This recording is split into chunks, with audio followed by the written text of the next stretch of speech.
Hey, how's it going, guys? It's Space Cowboy. Welcome back to another iteration of the Space Cowboy Show. And today, we're going to be talking about Amari Cooper's contract situation. Now, let me be emphatically clear. I have not really looked more into what's going on. Why is that? And why am I being upfront with this? Because there really isn't a lot being touched on this subject. The only real things that have been touched on was one, there was a rumor that was circulating that Amari Cooper had ridiculously high demands for his contract, which was proven to be false and just a simple rumor. And we just knew that that they were talking with him about a contract extension. That was it. Okay, that's all I can report. I mean, I would listen if I knew everything on the Cowboys and I knew exactly what they were doing, and I can leak it to you guys. I'd do it. Trust me. But let's be emphatically clear. The Dallas Cowboys, as of right now, are talking to Amari Cooper and his representatives about a deal.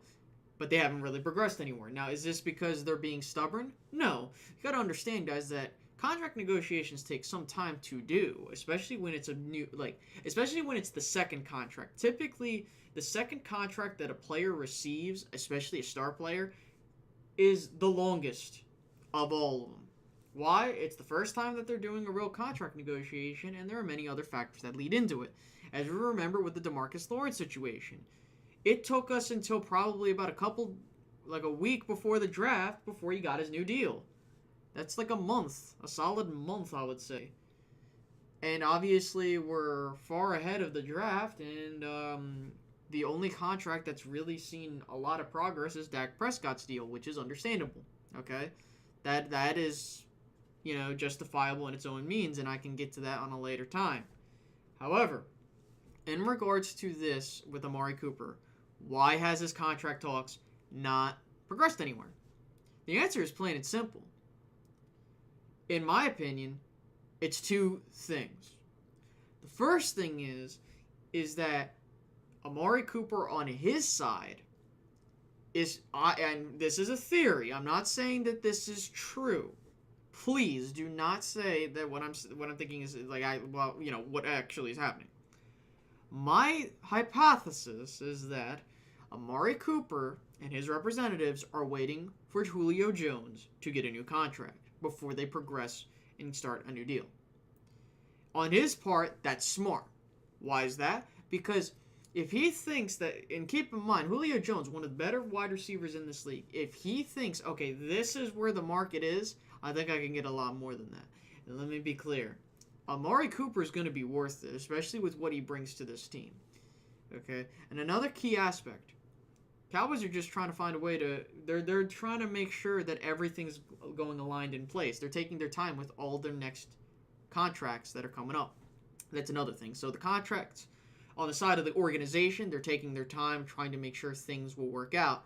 Meanwhile, on the other side, they're waiting to see what Julio Jones gets because he's the next one up. Well, technically it's Amari, but Julio is looking for a new deal. Now, obviously, you might be asking yourself, well, Space Cowboy, what do you think about Amari? Does he deserve the deal? All this other crap. Let me be clear, Amari Cooper is exactly what the Cowboys need in this type of offense, and especially the skill set he brings to a young quarterback in Dak Prescott, okay? Obviously, Amari Cooper helped in the development of Derek Carr. Now, granted, Derek Carr and Dak Prescott are two completely different quarterbacks, but allow me to explain.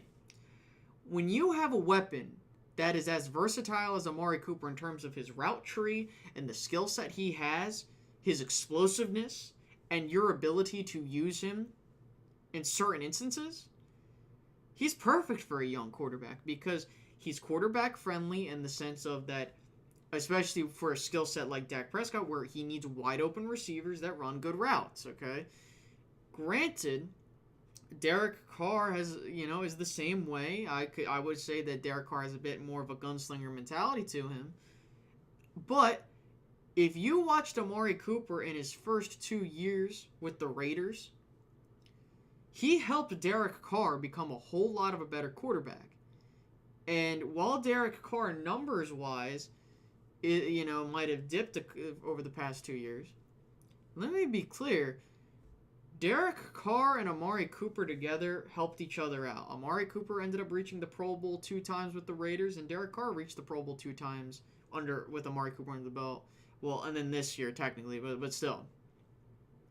The point I'm trying to get at is that Amari Cooper helped elevate the play for Derek Carr up until this year, and then when he got traded. And now, what he did for Dak Prescott clearly shows his value to Dak Prescott. And especially since Dak Prescott is not a master of the quarterback position yet. Again, I'm not trying to sit here and create excuses for Dak Prescott. Let's be emphatically clear on that. Okay? But when we realistically look at it, when you have a receiver as talented as Amari Cooper, at his age, keep in mind you, Dak Prescott having that kind of weapon, especially with what was showcased at the during the second half of the season, this team definitely changed the course of where it's going. Now, obviously, we need to see more to determine whether the trade is going to be like a franchise-altering decision that will help them lead to a championship, maybe 2 in the next 10 years. Or it's just, well, he was good, but he didn't really, per se, save the franchise. Because let me be clear, guys. And I know, like, you might be saying, Space, why are you reading too much? Because let me be clear. Trading a first-round pick for this kind of guy, when it first happened, oh my God, Jerry Jones looks like an idiot once again, trading a first-round pick for another receiver. Joey Galloway, Roy Williams 2.0. Well, let's think about it real quick. If you look at what Amari Cooper did, this was probably, in my lifetime, knowing what occurred, the best in-season trade I've ever seen by an organization. I'm not saying this as a Cowboys fan. I'm not saying this merely as a fan of whatever. I'm just saying this as a football fan. I have never seen an in-season trade be so impactful for an organization in that short span of a time. You could say, well, Marshawn Lynch, what about him? He helped to see. Let me be clear. Yes, he did help him down the line. We're talking about instantaneous impact. Amari Cooper made the Cowboys go from one of the worst offenses in the league at a 3-4 record to go on a 7-2 run, which elevated the offense to about 15th. So it went up 13 places. And I guarantee you, had Amari Cooper been there from the start of the season, assuming he did what he did with Dak Prescott, I think the Cowboys would have possibly gone 12-4. They could have easily have won some of these other games and, the early games. Not only that, Dak Prescott would probably have a much better, number, touchdowns to interception ratio, maybe. Again, we could play ifs, ands, or whats, whatever, in this sense of the situation. But I will tell you this, Amari Cooper has proven his value for this team, and he is worth it. He is worth investing in it. And trust me, if the Cowboys were not going to bring him back or had, thought about this, they would not have traded for him in the first place. I think it would be inherently stupid for the Cowboys to give up a first-round pick and not invest long-term with this guy. I think that he will be here for a long time. I think again, I don't know if he'll finish his career here, but it's safe to say he's here for a good majority of his prime. And there's nothing wrong with saying that. And if him and Dak are here for the next, let's say, 5 years at the minimum, these two can be a deadly combination. I think that these two, along with Ezekiel Elliott at the running back spot, have a chance to be a deadly trio in this league. And I'm not exaggerating it, man. Listen, if Ezekiel Elliott could stay upright, if Amari Cooper can continue to do what he's doing, and Dak Prescott can continue to grow, there's no excuses for, in terms of them underperforming. Okay? Obviously, I think that when I mean by, and I earlier alluded to this, a franchise-altering decision, what I mean by that is this. Jason Garrett could have been on the verge of losing his job last year. Again, we don't know if he's going to lose his job this year, depending on what happens, but let me explain. If Jason Garrett manages to lead this team further in the playoffs, maybe win a championship. Now, it doesn't have to be this year. It could be, hypothetically, if it was this year, let's just say.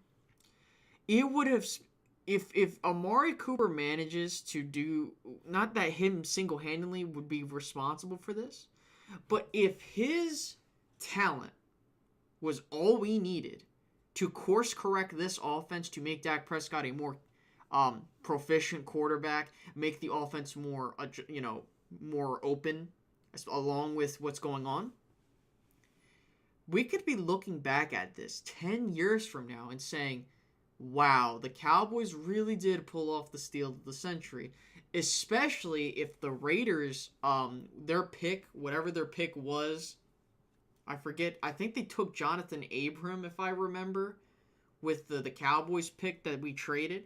If that guy ends up being mediocre or a bust, and Amari Cooper ends up being perennial Pro Bowl and possibly later down the line Hall of Famer, again, I'm not trying to say that he will be as of right now, but we'll see. We could be looking back at this as one of the most lopsided trades in NFL history, possibly, especially if it results in the Cowboys winning a championship. Now, I know I know that we went on a long tirade on that, but we need to have these kinds of conversations because I think it's interesting. I want to hear what you guys have to say. Please leave your comments down below. Make sure to like. Make sure to subscribe if you haven't already. Follow me on Twitter. And I'll be seeing you guys later. Alright, guys? Peace out. Bye-bye.